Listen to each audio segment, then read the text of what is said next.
Bonsoir à vous tous. Cette soirée, nous allons aborder le phénomène du brassage intrachromosomique. Le brassage intrachromosomique, c'est un phénomène biologique qui se déroule au niveau de la méiose et plus précisément au niveau de la prophase 1.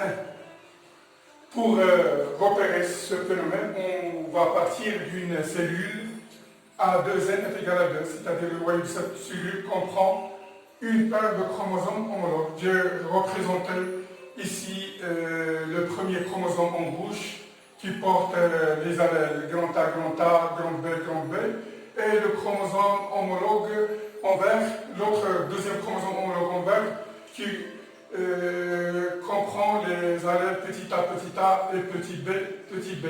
Donc la formule chromosomique de cette cellule est 2N est égal à 2 chromosomes.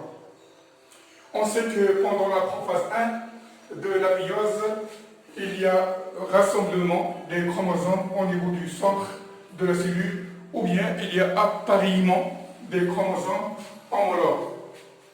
Lors de cette phase, c'est-à-dire de la prophase, ou bien lors de l'appariement des chromosomes homologues, il s'effectue un enjambement entre les deux chromosomes homologues au niveau d'une zone appelée chiasma.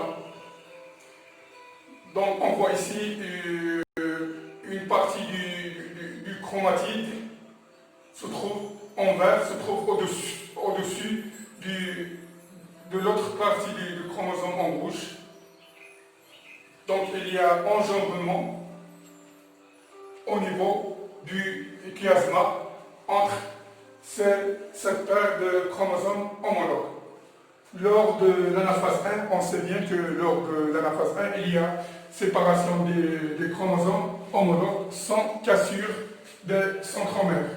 Donc, lors de l'anaphase 1 et pendant la ségrégation des chromosomes homologues, on va y avoir échange d'une portion de chromatide, c'est ce qu'on appelle le crossing over. Il y a le chromosome en rouge va changer, ou bien va échanger une partie du chromatide avec son chromosome homologue qui est représenté ici en vert.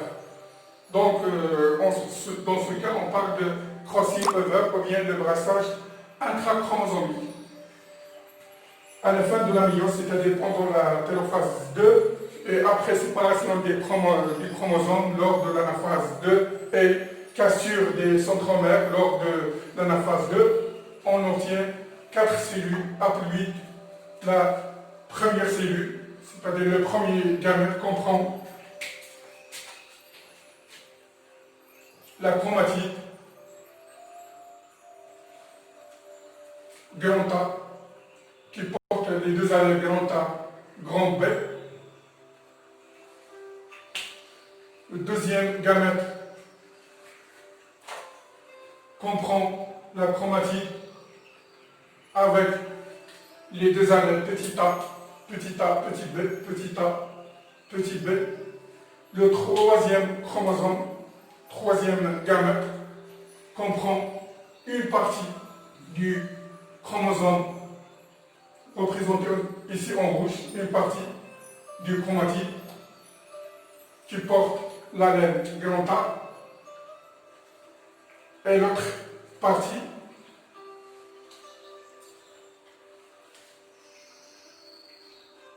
je l'ai représenté ici en vert. Grand A, petit b. Vous voyez ici que ce gamète qui comprend deux parties de deux chromosomes, une partie en rouge qui porte l'allèle A et l'autre partie en vert qui porte l'allèle petit b. Donc ce gamète est recombiné, c'est un gamète de type recombiné. Le quatrième gamète comprend une partie